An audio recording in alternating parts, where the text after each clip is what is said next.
Kita ke informasi dari sejumlah daerah di tanah air. Yang pertama, kehabisan oksigen seorang penggali sumur di Kabupaten Tuban, Jawa Timur tewas saat menggali sumur sedalam 15 meter.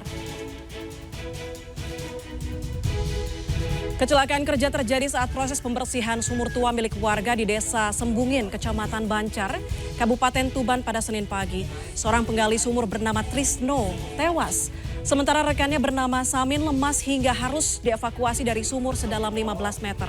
Saat itu Trisno dan Samin bekerja membersihkan sumur bersama dengan dua rekannya yang lain. Trisno yang sudah mencapai dasar sumur tiba-tiba berteriak minta tolong.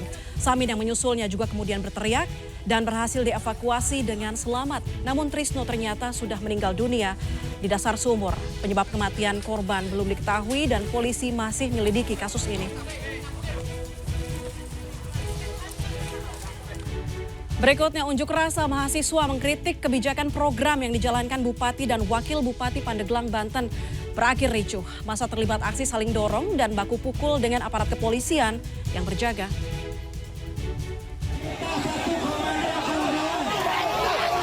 Kericuhan terjadi saat massa yang tertahan ini memaksa masuk ke dalam gedung kantor Bupati Pandeglang dengan mendorong pagar hingga rusak. Keributan meluas hingga depan kantor DPRD Pandeglang yang lokasinya berhadapan dengan kantor Bupati Pandeglang. Dalam aksinya, pendemo menyuarakan tudingan banyaknya program Pemkab Pandeglang yang gagal, khususnya di sektor pendidikan dan kesehatan. Lantaran tidak ada satupun pejabat yang menemui demonstran ini mengancam akan melakukan hal serupa untuk menyoroti kinerja Bupati dan Wakil Bupati Pandeglang. Selanjutnya, ruang kelas Madrasah Sanawiyah atau MTS Negeri Manggar di Kabupaten Belitung Timur, Provinsi Bangka Belitung, dirusak dan dibakar. Terduga pelaku perusakan dan pembakaran nyatanya adalah 2 orang siswa. Inilah keadaan salah satu ruang kelas di Madrasah Sanawiyah atau MTS Negeri Manggar di Kabupaten Belitung Timur, Provinsi Bangka Belitung setelah dirusak hingga dibakar pada Minggu sore. Yang diduga sebagai pelakunya adalah 2 siswa berinisial MY dan MG.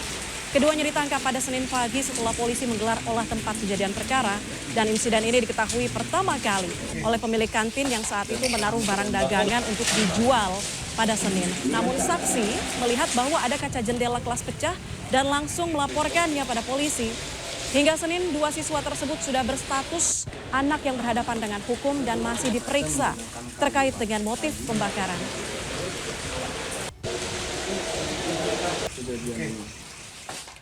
Kita ke informasi lain, gempa dengan magnitudo 4,5 mengguncang sebagian wilayah di Kabupaten Kota Waringin Timur, Kalimantan Tengah. Sejumlah bangunan rusak dan warga sempat dibuat panik. Sementara itu penampakan angin puting beliung di lahan parkir bus di Kabupaten Tangerang, Banten terekam kamera warga.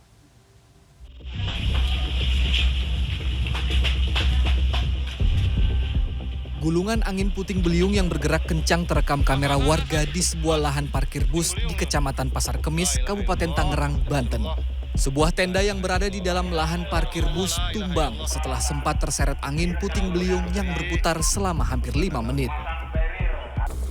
Saksi yang dikonfirmasi pada Senin sore mengatakan peristiwa tersebut terjadi pada Sabtu lalu dan viral di media sosial. Saksi menyebut selain menumbangkan tenda, sejumlah warga juga panik menyelamatkan diri menjauh dari lokasi kejadian.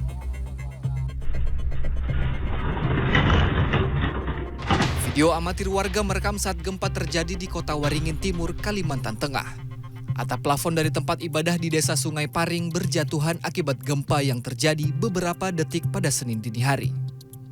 Rekaman CCTV juga menunjukkan barang di dalam toko berjatuhan dari dalam rak. Seorang warga yang tengah duduk di depan rumah sempat berlari ke dalam saat merasakan getaran gempa. Berdasarkan data BMKG pada Senin siang, gempa pertama kali terjadi di Kecamatan Cempaka dengan radius hingga 250 km.